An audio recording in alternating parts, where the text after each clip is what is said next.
주의 은혜가 충만하기를 주님의 이름으로 축복합니다. 옆분에게도 한번 인사 다시 한번 할까요? 잘 오셨습니다. 인사하겠습니다. 잘 오셨습니다. 오늘은 종교개혁 주간입니다. 우리가 잘 알다시피 바른 믿음, 바른 복음, 진리를 수호하기 위하여 또 선진들과 사도들과 많은 선지자들이 그동안 증거해왔던 말씀이 그러한가 묵상하는 한 주간이 되기를 주님의 이름으로 축복합니다. 우리가 하도 혼탁한 세계에 살기 때문에 세상 갈수록 어둠이 우리를 엄습해 오고 진리도 왜곡되고 점점 그릇되게 되어 있습니다. 그래서 진리를 찾아간다는 것이 우리 스스로 찾아갈 수 없고 하나님 인도가 없으면 우리는 그릇된 길로 갈 수밖에 없습니다. 그래서 날마다 진리의 길로 다시 돌아오는 그 회개의 역사가 날마다 있어져야 합니다. 그렇기 때문에 날마다 우리가 기도할 때마다 우리 주님 우리를 바른 길로 인도하여 주시고 또 주님께서 인도하신 그 길이 진정 우리의 생명의 길이 되게 해 주십시오. 이렇게 기도하는 저와 여러분 되시길 바랍니다. 할렐루야. 올해는 복음에는 하면 시작이 사뭇 다릅니다. 오늘 보니까 내가 복음을 부끄러워하지 아니하노니. 복음을 여러분 부끄러워합니까? 네, 세상 사람들은 지금 복음을 부끄러워합니다. 예수를 부끄러워해요. 예수 증언하는 것을 부끄러워합니다. 오늘날 젊은 세대들 보면 내가 미쳤냐고 예수 믿는 것을 가지고 미쳤다라고 생각을 하는 거예요. 한번 주변에 한번 물어보세요. 예수 믿으라고 하면 내가 미쳤냐고 그렇게 반응하는 사람들이 한둘이 아닙니다. 이전하고 확실히 달라졌어요. 그건 뭐냐면은 그 가치를 모르고 부끄러워하기 때문에 그래요. 또 복음을 증거하는 저가 여러분들도 담대하게 전하지 못하고 복음이 아이고 이거일까 저거일까 망설이면서 전하게 되다 보면 부끄러우니까 그래요. 가지고 있는 것이 우리 주님이 주시는 것이 확실한 것 주셨을 텐데 그것을 미적미적 하다 보면은 복음을 부끄러워하게 되죠. 복음을 부끄러워합니까? 복음은 세상 사람들에게는 미련하게 보이는 겁니다. 부끄럽게 보이는 거예요. 구원도 부끄럽게 보이는 거예요. 그렇기 때문에 복음, 믿음, 구원 이런 것들이 아주 하찮은 것으로 여겨져야 진정한 세상 사람들 하찮게 여겨져야 우리에게는 진정한 보배가 되고 진정한 가치가 있는 겁니다. 할렐루야. 상대적인 거예요. 세상 사람들이 다 알아먹어버리면 구원받을 사람이 모두가 구원받으면 좋겠지만 그렇게 다 구원받을 수 있는 것이 아닙니다. 세상이 미련하고 또 그러한 복음을 가치 없어 없어 보여야 우리에게는 큰 믿음이 되고 하나님께서 귀중한 믿음으로 우리를 선택했기 때문에 귀중함을 알게 하는 놀라운 역사가 있습니다. 그래서 내가 복음을 부끄러워하지 아니하노니 이는 뭐라고 해요? 이 복음은 모든 믿는 자에게 구원을 주시는 하나님의 능력이 됨이라. 복음은 하나님의 능력입니다. 할렐루야. 예. 복음 하나님 능력 누가 모르나? 예. 복음은 하나님의 능력이지. 그런데 문제는 단서가 있어요. 믿는 자라는 거예요. 이 복음은 모든 믿는 자에게 구원을 주시는 하나님 능력이에요. 하나님께서 이 땅에 오셔서 인자 되신 그 분이 모든 일을 수행했습니다. 뭔가를 만들었어요. 다 수행했습니다. 다 이루었어요. 그 이룬 것을 저와 여러분이 주님만 오셔서 이루고 그냥 가셨으면 아무 의미가 없어요. 저와 여러분 믿어야 합니다. 또 믿음도 주님께서 다 이루셔서 우리에게 줍니다. 여러분들은 오늘 십자가에 우리는 주님이 다 이뤘다고 할 때 주님께서 어떤 목적한 바를 다 이뤘고 또 하나님 뜻을 이뤘다고 하고 믿는 것은 우리가 믿어야 된다라고 하는 사람이 많이 있어요. 아닙니다. 하나님께서 우리에게 주실 믿음까지도 거기서 다 이룬 거예요. 놀라운 겁니다. 그러니까 하나님이 예수 그리스도를 통하여 이룬 것은 어떤 예외가 없어요. 다 이룬 겁니다. 다 완성한 거예요. 그래서 완성의 복음이 그만큼 중요한 겁니다. 완성된 것을 가지고 우리가 볼 때에 이 믿음이 완벽하다는 것을 알 수가 있어요. 미완성한 복음은 있을 수가 없어요. 복음에는 이와 같이 진정한 우리에게 구원을 주시는 하나님의 능력됨이라. 단서가 뭐라고요? 모든 믿는 자에게, 믿는 모든 자에게. 믿지 않으면 아무 의미가 없어요. 영접하는 자, 하나님의 뜻대로 그 아들을 믿는 자에게 하나님 자녀가 되는 권세를 주시고, 그렇지 하나님 하신 일을 그냥 왔다 가시고 그런 것이 있었다 할지라도 믿지 않으면 의미가 없는 거예요. 그래서 믿음이라는 것을 오늘 말씀하고 있는데요. 믿음에 대한 부분들을 한번 더 깊이 들어가도록 하겠습니다. 그래서 믿음은 하나님이 우리 모든 자에게 구원을 주시는 하나님의 능력이 됨이라 이렇게 말씀하고 있습니다. 근데 이것도 이 모든 사람에게라고 하는 것은 먼저는 유대인에게요. 그리고 헬라인에게로다. 이런 말 단서가 또 뒤에 달려 있는데 이거는 남녀노소 이 사람 저 사람 유대인 헬라인 구별 없이 믿는 자예요. 그냥 유대인 중에 믿는 자가 이와 같이 구원받는 것도 아니고 이방인 중에 믿는 자가 구원받는 것이 아니고 유대인이든 이방인이든 누구든지 믿는 자예요. 그러니까 유대인들은 율법을 가지고 있었잖아요. 율법을 가지고 있는 자들이 믿는 자에게 구원을 주실 수도 있고 율법이 없는 이방인들도 믿는 자에게 구원을 주실 수 있는 거예요. 저와 여러분이 본래 하나님께서 우리에게 율법을 주셨습니까? 우리들은 율법하고 상관없는 자들이에요. 이방인이잖아요. 그러니까 이방인이든 유대인이든 누구라도 모든 믿는 자에게 구원을 주시는 하나님의 능력이 됨이라 이렇게 말씀합니다. 그러면 과연 저와 여러분은 믿음이 있습니까? 이렇게 이제 질문을 해야 되겠죠. 저와 여러분 믿음이 있습니까? 예, 우리는 우리 자신의 무력감을 알지 못하면 믿음의 세계를 이해하지도 못합니다. 믿음의 세계를 이해했기 때문에 나는 무능력하지 않는다 이런 생각도 갖는 것도 옳지 않습니다. 믿음의 세계를 안다는 것은 결과적으로 자기가 아무것도 아님을 아는 거예요. 죽은 존재라는 거 알 때에 믿음의 세계를 알게 됩니다. 우리 생각으로는 뭔가 그것을 획득해서 소유해서 믿음도 알 것 같은데 믿음은 그렇게 아는 것이 아니에요. 믿음은 본래 우리 것이 아닙니다. 우리에게서 다 할 수도 없어요. 믿음이 뭐냐고 물어보면 우리는 믿습니다 하는 것이 믿음이 아니에요. 객기지. 사람들이 믿는다고 하는 것은 어떤 신념 체계입니까? 신념일 수도 있죠. 그런데 그 신념은 믿음이 아닙니다. 의지의 발동입니까? 아닙니다. 믿음은 우리의 의지의 발동도 아닙니다.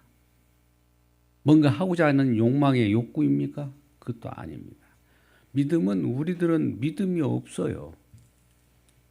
뭘 믿어야 될지도 모르고 믿음의 원천도 모르고 아무것도 모르는 무지몽매한 자들이었어요.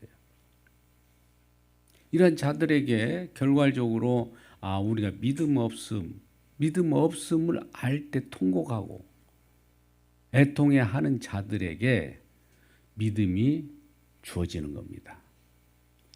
그러니까 하나님은 우리에게 믿음을 주기 전에 우리 바탕을 어떻게 보면 평평하게 해요. 있다고 하는 것을 없애버려요.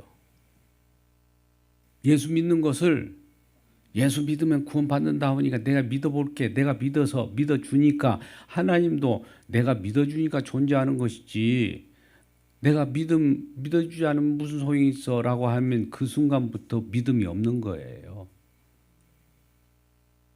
그러니까 믿는다는 것은 내 의지로 내 자격으로 어떤 나로부터 출발하는 것이 믿음이 아닙니다. 믿음은 없는 거예요.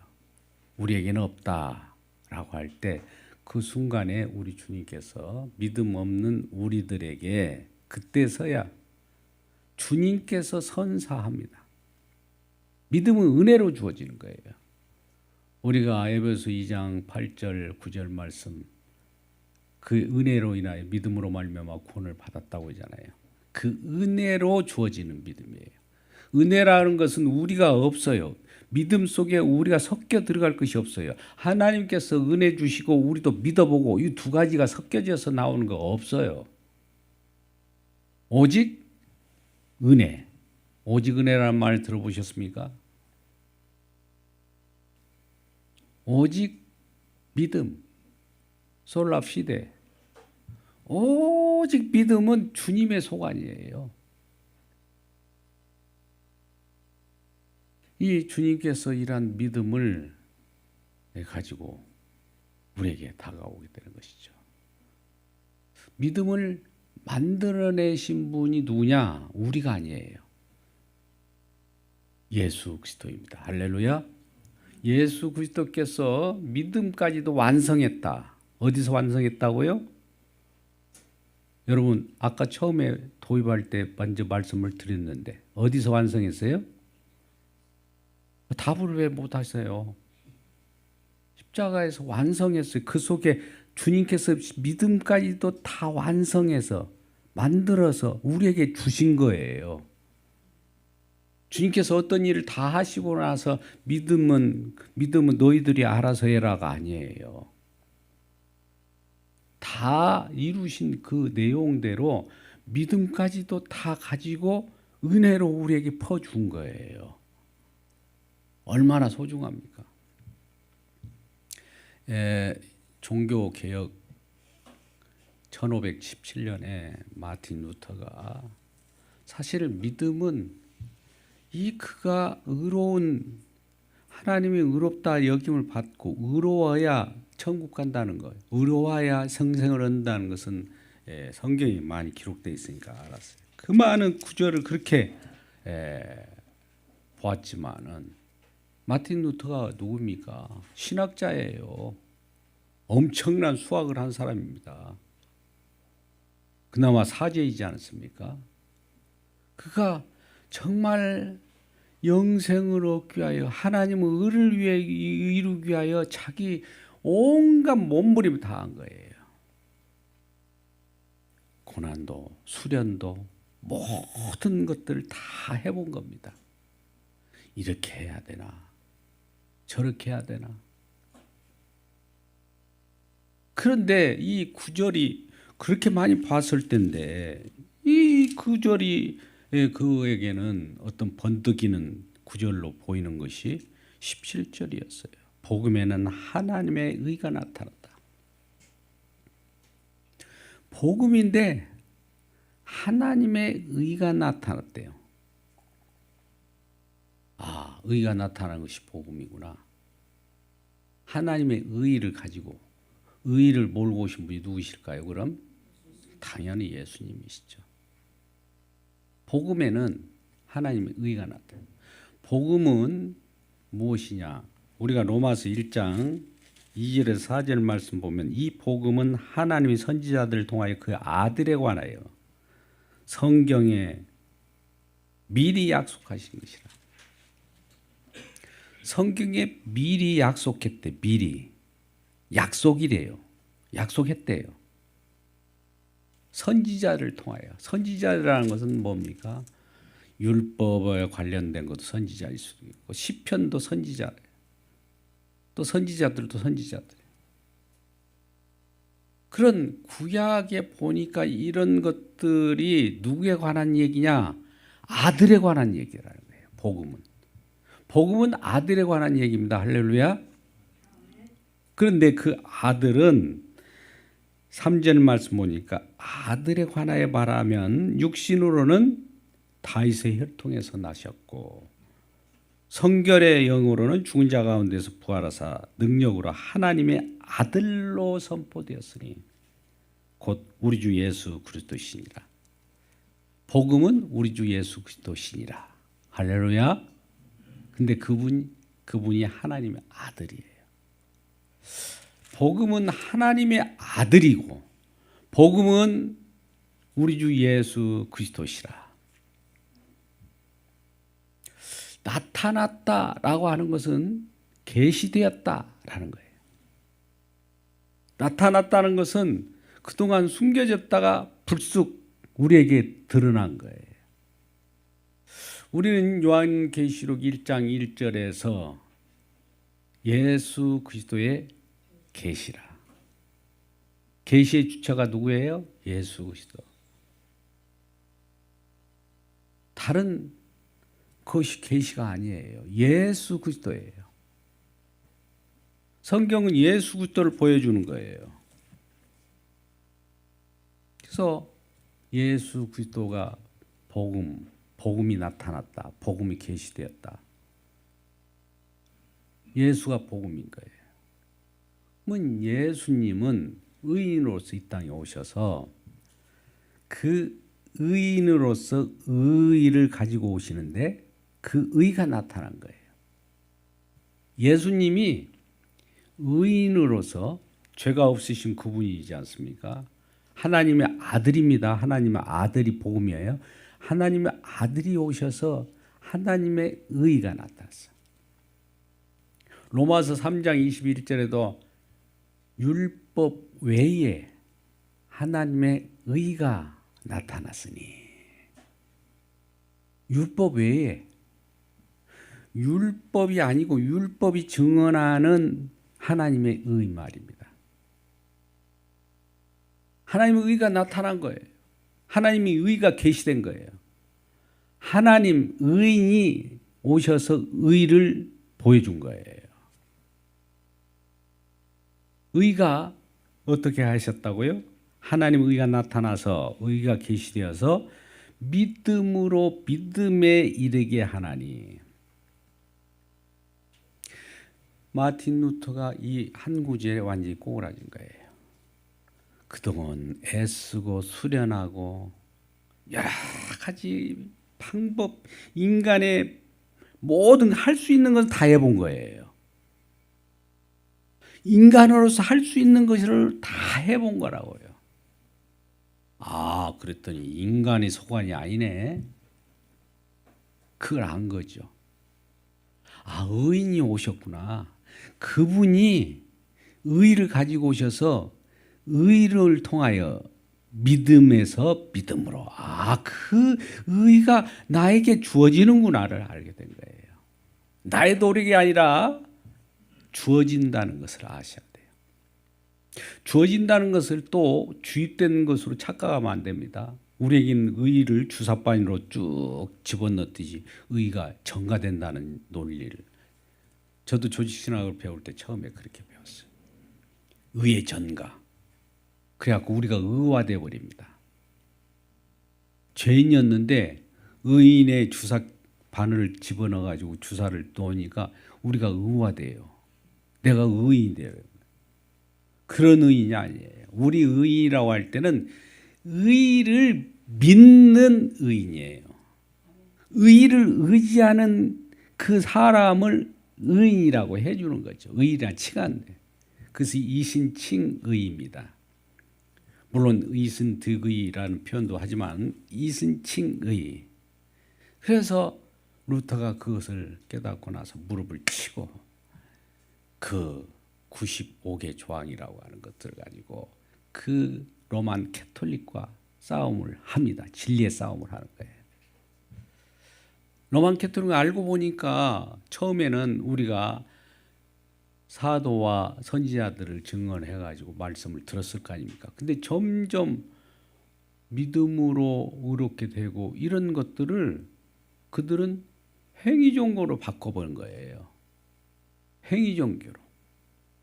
그러니까 우리가 아무리 옳은 것을 처음에 받았다 할지라도 점점 세상은 혼란 속에 있기 때문에 많이 물들어가고 나중에 이것인지 저것인지 알 수가 없을 때가 옵니다. 그렇기 때문에 날마다 기도하고 회개해야 돼요. 로만 캐톨릭이 그렇게 변해버린 거예요. 변질된 거지.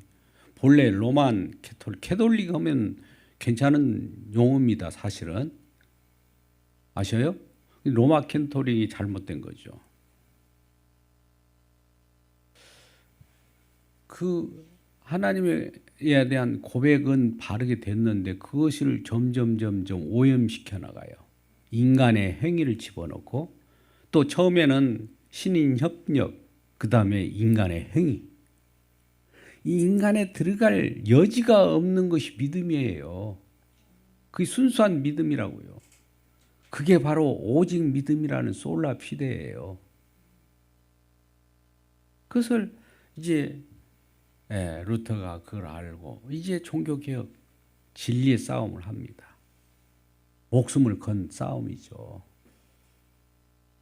우리도 이와 같은 복음을 받을 때 타협하지 않고 진리를 위하여 사수할 수 있습니까? 힘들고 어려울 때 아니다. 에이 대충 섞어버리지 뭐. 섞으면 사람들이 막 몽창 몰려요. 이상한 거 막 해보세요. 근간에 저는 뜻하지 않게 여러 뉴스나 그런 프로그램이 가끔 눈에 띄는 경우가 있어요. 통일교, 신천지, 하늘궁 뭐 등등 보면 참 우리가 그걸 저런 것도 믿나 하는데 사람들이 어떻게 최면이 걸려도 저렇게 걸렸나 할 정도로 아주 신념이 대단해요. 누가 뭐라고 해도 끝까지 거기도 수련회가 있더라고요. 몰입하고 영성 수련도 하고 용어도 비슷해요. 다 해요, 할 것. 근데 과연 그것이 진리냐? 말씀에 의해서 우리가 판단해야 돼요. 모든 기준은 어디다 기준을 맞춰야 되겠어요? 예수님의 이루신 예수님에게 포커스를 맞춰야 돼요. 예수님의 이루신 일에 포커스를 맞춰야 돼요. 무슨 얘기냐? 예수를 기준으로 해서 진리가 평가돼야 돼요. 예수님이 진리니까.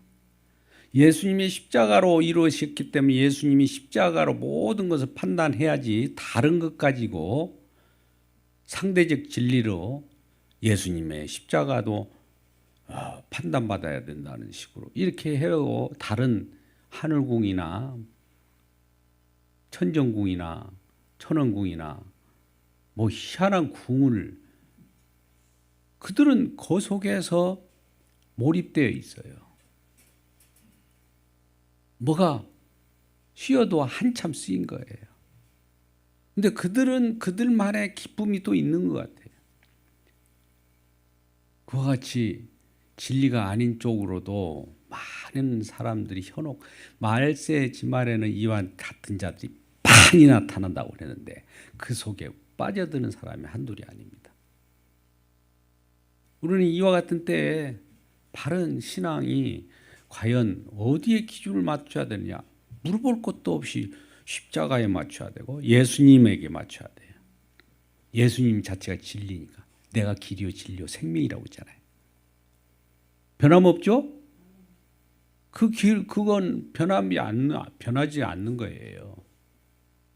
물론 다른 예수도 얘기할 수도 있겠지만은 그들이 그럴 것 같이 아까 같이 의가 주입되면 내가 의가 돼버려요. 내가 그리스도가 되고 내가 작은 예수가 되고 내가 하나님이 되어버린단 말이에요. 이걸 조심하셔야 돼요. 저와 여러분이 우리 주님께서 오순절날 성령 주듯이 지금도 성령 주시잖아요. 그럼 성령 주셨으니까 내가 성령입니까? 그 논리하고 똑같이 그렇게 얘기하는 사람. 내가 예수다. 내가 성령이야. 내가 그리스도야. 이렇게 나타나는 사람이 한둘이 아닙니다.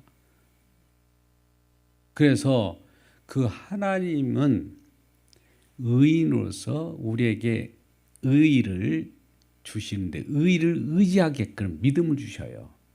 할렐루야. 믿음이 그래서 중요한 거예요. 믿음 없이 우리 주님이 하신 일만 있다 보면 우리는 구원받을 수 없어요. 그걸 믿음도 완성해 갖고 은혜로 우리에게 주셨기 때문에 그 믿음을 받은 저와 여러분이 우리 주님의 의를 의지하고 주님께서 하신 일을 우리 것으로 여기도록 믿음을 주신 거예요.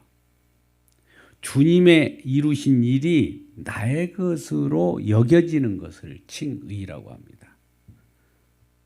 칭의뿐만 아니라 우리는 성화의 과정도 필요한데요. 뭐 칭의나 성화나 요즘 날 칭의가 시작되어서 성화가 이루어진다고 그래요. 성화부터 이루어지는 것은 없다고 합니다. 그런데 저 같은 경우는 칭의가 처음부터 칭의예요. 성화라고도 표현을 할 수 있는 것이지만 성화주의는 저에게는 왜 그러냐면 인간이 성화되어 갑니까? 인간이 노력해서 성화되어 가요? 하나님이 먼저 믿음을 주셨기 때문에 이제 믿음을 내가 갖고 갑니까? 그 뒤에 말하는 모습들을 보면 알죠.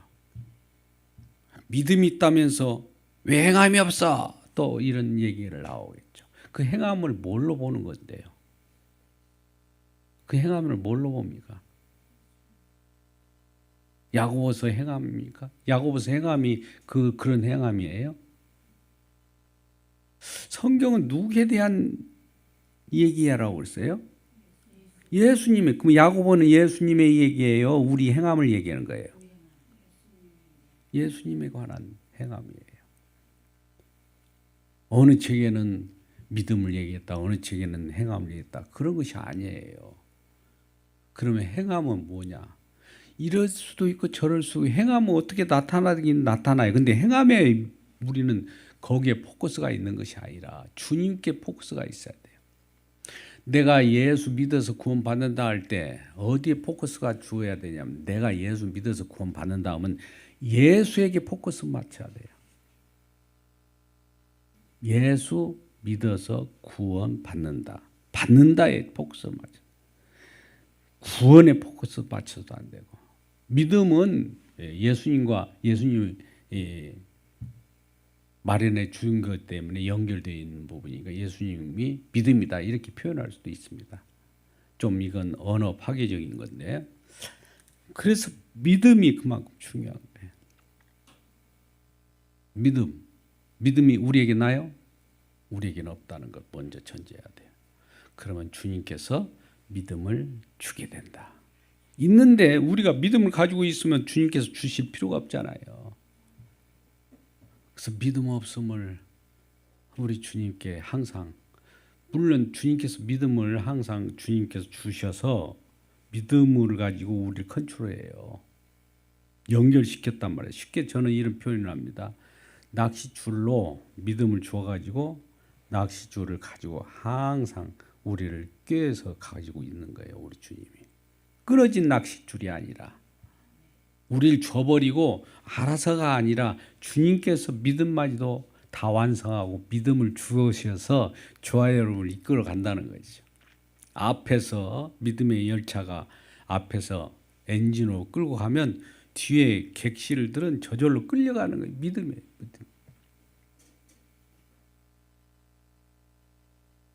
그래서 믿음, 하나님의 의가 나타나서 의인이 하나님의 의를 가져와서 믿음에서 믿음으로 하나님의 의가 믿음에서 믿음으로 믿음을 발생시켜서 믿음을 처음도 믿음이요 끝도 믿음이다.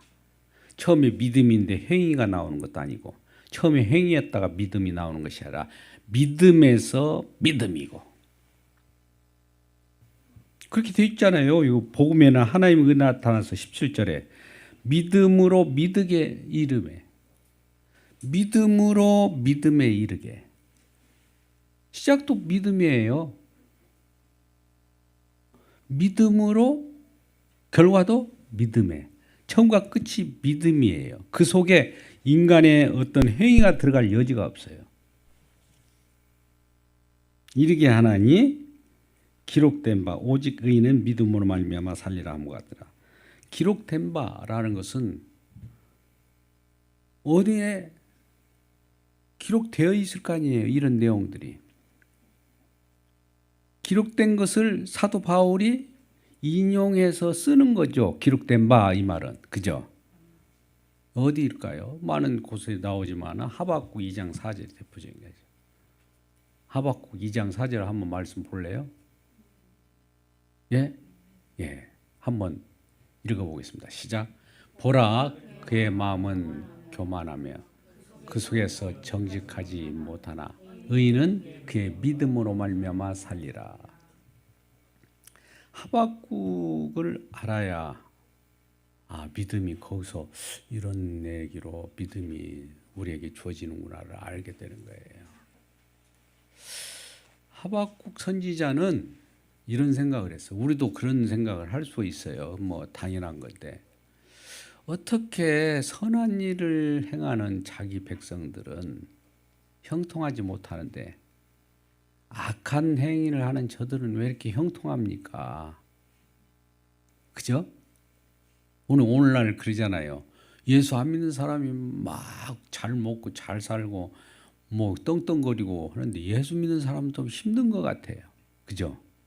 그렇게 느끼지 않아요? 그러니까 하박국 선지자도 그런 거예요. 자기 딴에는 유대 민족이 그래도 다른 민족에 비해서 율법도 가지고 정말 몸서리치게 선한 일을 하면서 말씀을 지키면서 살아왔단 말이에요. 이런 자들과 말씀과는 상관없이 제멋대로 마음대로 살고 뭐가 죄인지도 모르고 막 죄를 먹고 마시며 사는 저 사람들은 도대체 어떻게 근데 그렇게 보니까 그 사람들이 더 형통하더라. 악인의 형통을. 그래서 이 하박국 선지자가 우리 하나님께 따져 묻는 내용입니다. 도대체 하나님이 공평하신 거 맞아요? 도대체 우리 민족은 이와 같이 힘들고 지지리도 이렇게 어렵게 사는데 저런 악인들이 저와 같이 우리의 주변에 많이 깔려 있는 저들이 형통해서 우리가 어떻게 살아갑니까? 하나님 이 문제는 어떻게 이해해야 됩니까? 막 계속 따져요. 주거니 맞거니 주거니 맞거니. 근데 하나님의 답변은 오직 의인은 믿음으로 말미암아 살리라 그런 거예요. 이 말을 하더라도 우리가 지금 무슨 말인지 모르잖아요. 그죠? 근데 제가 잠깐 풀어드릴게요. 이 하나님께서 답변하기를 그들이 형통한 것이 아니다. 눈으로 보일 때는 형통하게 보이지만 이미 그들은 심판받은 거나 마찬가지라는 거예요. 그러니까 눈에 보이는 시각적인 거하고 믿음으로 보는 눈하고는 다른 거예요. 형통하다가 지옥 가는 그것이 낫습니까? 그들은 그렇게 예정되어 있다는 거고 우리는 힘들더라도 하나님이 영원한 세계 속에 구원받은 백성이라는 거예요. 이 말은 무엇이냐? 자, 여기에서 이스라엘 백성이든 그 이방 사람이든 이스라엘 백성도 여기에 심판받아 마땅하고 이방인들도 심판받아 마땅하다. 하나님이 그렇게 처음에 얘기해요. 그러니까 하박국 선지자가 왜 우리가 심판받아야 됩니까? 쟤들보다 낫잖아요. 뭐 쟤들이 심판하고 우리를 심판하세요 이런다고. 아니야. 너희들도 심판, 그들도 심판, 이렇게 다 심판해버려요. 말 없죠. 조금 더 낫다고 너희들 심판하지 않는 것이 아니라 너희들도 조금 낫는 것도 그 결과적으로 나은 것이 아니야. 거의 똑같은 거야. 너희도 심판, 그 이방인도 심판, 다 심판. 그러나 그 가운데 너희나 이방인이나 믿는 자만 구원받는다 이 말이에요. 할렐루야.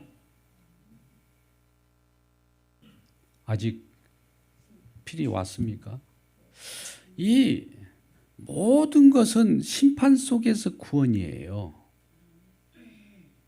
믿는 자들은 구원이에요. 이방 속에서도 구원받을 자가 있을 거 아니에요. 우리의 행동 거지에 따라서 잘 살고 못 살고 이런 건 아무 의미가 없고 믿는 자는 구원이라 그래요. 믿는 자는. 근데 그 믿음을 누가 줍니까? 우리 주님께서 미리 다 예비하셔서 믿는 자에게 주는 거예요. 믿을 사람들을 미리 찾아갑니다. 쫙 찾아가서 줘요. 근데 저들 형통한 자들은 대부분 그 믿든 안 믿든 상관없이 형통하다고 하면서 떵떵거리고 배를 두드리고 그렇게 먹고 마실 수 있어 사람들이 부러워할지라도 그들은 잠시 잠깐인 이 세상 속에서 번쩍 살다 끝나버리는 것이고 그들은 구원은 없지만 우리는 믿는 자들이 너희들 중에도 믿는 자가 아니면은 구원을 얻을 수 없다는 거예요. 유대 민족이기 때문에 무조건 구원이다? 없다 이거예요. 믿어야 된다는 거예요. 아까 말씀 뭐라고 봅니까? 먼저는 유대인에게 먼저는 헬라요. 믿어야 된다. 믿어야 된다. 먼저나 나중이나 상관없이 유대인 너희들도 믿어야 구원이야. 저 이방인들도 믿어야 구원이야.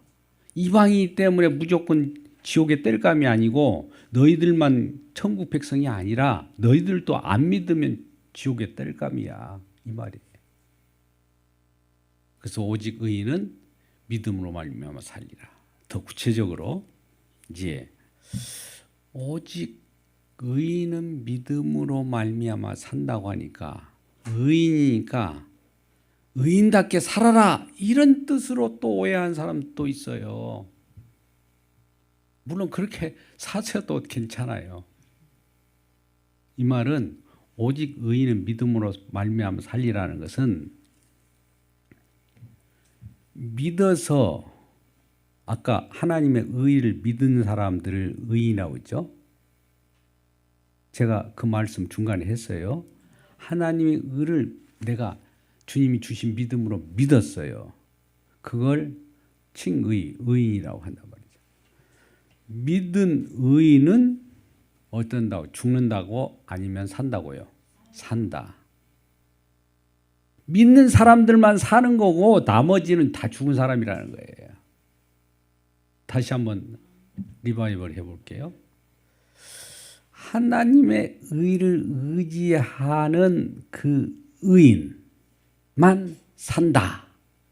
이게 의인은 믿음으로 말미암아 삽니다. 이 말이에요. 어렵습니까? 하나님의 의를 의지하는 것이 믿음이잖아. 하나님의 의가 나타났다면서요. 하나님의 의가 나타나는데 그것을 믿음으로 의지하는 사람이 의인인데 이 사람들만 살고 나머지는 다 죽는다는 거예요. 이게 하박국 선지자와 오늘 본문의 말씀의 내용입니다. 믿는 하나님의 의를 의지하는 자는 살아요. 하나님의 의가 아니고 자기 행위를 의지하는 사람은 죽어요. 역으로 말하면. 하나님이 이루신 세계를 의지하는 사람은 사는데 하나님이 이루신 세계를 믿지 않고 약속을 듣지도 않고 하찮은 것을 여긴 자는 다 죽는 존재다 이거예요. 그러니까 하나님이 의를 의지한다는 것이 얼마나 큰 기쁜 소식입니까? 이처럼 큰 소식이 없어요. 하나님이 의가 안 나타났으면 어떨 뻔했어요. 하나님이 아들, 아까 복음은 하나님의 아들이라고 했잖아. 아들에 관하여요. 선지자들로 하여금 미리 약속하신 그 아들에 관한 건데, 아들이 나타나서 의를 가지고 하나님께서 아들이 나타나서 의를 가지고 우리에게 믿음이라는 걸 주셔갖고 의를 의지하게 만든단 말이죠. 이런 자들은 산다 이게. 이처럼 큰 은혜가 어디 있습니까? 말씀이 좀 어려운 것 같지만요. 하나님의 의가 나타났으면 그걸 우리에게 믿음을 너희들 이제 책임져. 나 하나님의 의가 나타났으니까 너가 믿든지 안 믿든지. 안 믿으면은 지옥이고 믿으면 천국이야. 너희들에게 믿음은 너희들 책임이야. 이것이 아니라 믿음도 주셔서 믿음이 은혜로 그 은혜를 인하여 믿음으로 말미암아 그러잖아요. 에베소 2장 8절에. 그 은혜, 하나님의 전적인 은혜라는 것은 우리에게 손 들어가는 것이 하나도 없어요. 그 은혜로 말미암아 믿음이 와서 우리에게 주어졌다면 그 믿음이 하나님의 의를 의지한다 이거예요. 하나님의 의지하는 그 믿음은 하나님께서도 주셔요.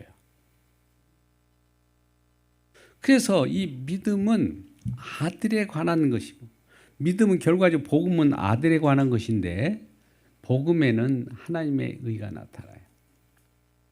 자, 우리가 복음은 하나님의 능력이라고 그러죠. 우리가 십자가의 도가 미련한 자에게는 구원받지 못한 자들이 미련하게 여길지라도 구원받은 저와 여러분에게는 하나님의 능력이라고 해요. 그러니까 십자가의 도가 하나님의 능력이고 복음은 하나님의 능력인데 복음은 결과적으로 십자가란 도라는 거죠.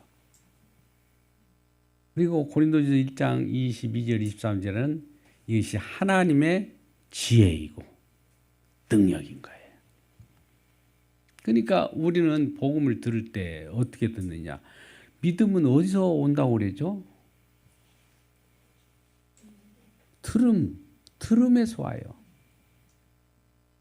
복음은 들음에서 오는데 그러면 들어야 될 거 아니겠어요? 근데 들려지지 않는 사람도 있어요. 귀가 닫혀버렸다기보다도 하나님께서 못 듣게 하는 거예요. 수 있어요. 그 많은 말씀을 그렇게 들려줘도 접합이 안 되는 거예요. 영접이 안 되는 거예요. 아무 상관없는 그런 말씀만 막 계속. 또 어떤 사람에게는 딱 그게 영접이 되는. 들으면서 하나님 복음의 말씀을 들어야 돼요. 복음의 말씀은 여기저기 복음을 증언하는 자들이 한둘입니까? 그런데 요즘에는 복음이 아닌 것을 복음으로 듣는 사람도 있어요. 이걸 잘 구별하시기 바랍니다. 그래서 복음에는 하나님의 능력이 나타나서 믿음으로 믿음에 이르게 하나니 오직 의인은 믿음으로 말미암아 살리라 함과 같으니라. 그와 같다는 거예요. 그와 같다는 거예요. 자, 아까 오직 의인은 믿음으로 말미암아 살리라를 뭐라고 한다고요? 오직 의인은 믿음으로 말미암아 솔라 피데라는 말은 하나님의 의를 믿는 의인, 믿는 자를 의인이라고 하나님께서 칭함해 줍니다. 의인은 산다 죽은다. 산다. 산다 죽은다를 판별하는 거. 그 외에는 죽은 사람이나 똑같은 거예요. 왜? 믿음이 없기 때문에 죽은 사람이나 똑같다고요. 그래서 우리는 믿음으로 영생을 얻는 것이 이제 그래서 나오는 겁니다.